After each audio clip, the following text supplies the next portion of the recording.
oneownercarguy.com. I do all kinds of videos, and lately we've been doing farming videos and chicken videos because this is our third chicken order. Who are you? Lily. I always want to say I'm your director. That's right. That's what you always want to say. So this is our third order, and Lily is gonna record right here.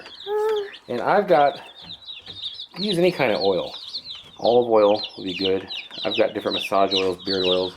You can use anything. You can use the canola oil if it's all you have. But one of the tips, and I'm no chicken rancher yet, I'm just getting there. But one of the best things, I'm going to use one of these guys for contrast or what have you.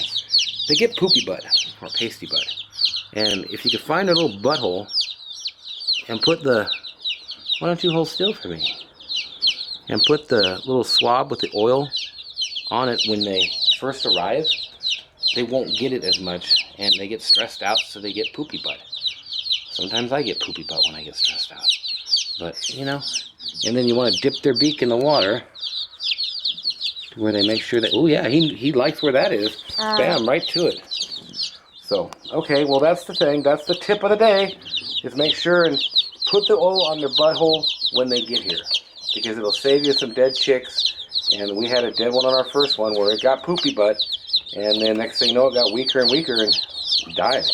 It's a sad thing. And that was a $100 chicken. These are $3 chickens, so it really wouldn't be as sad. But still, you don't want to kill your chickens, so oil their butt. They're pretty cute, and they're in here. A little brown one was our surprise chick. Now, these came from Murray McMurray Hatchery, which is one of the best in the whole thing. Did you know that these things were actually started shipping? They started shipping chickens in 1918. Over 100 years. Man, they didn't have cool airplanes. They just like take them by Pony Express, Chicken Express. Well, that's that. They're running around in their new house, having some fun, and hope you enjoyed. Thanks for watching. Subscribe. There'll be all kinds of videos. If you don't like chicken videos, then why in the heck would you click a video that says chickens in the title? Come on, guys.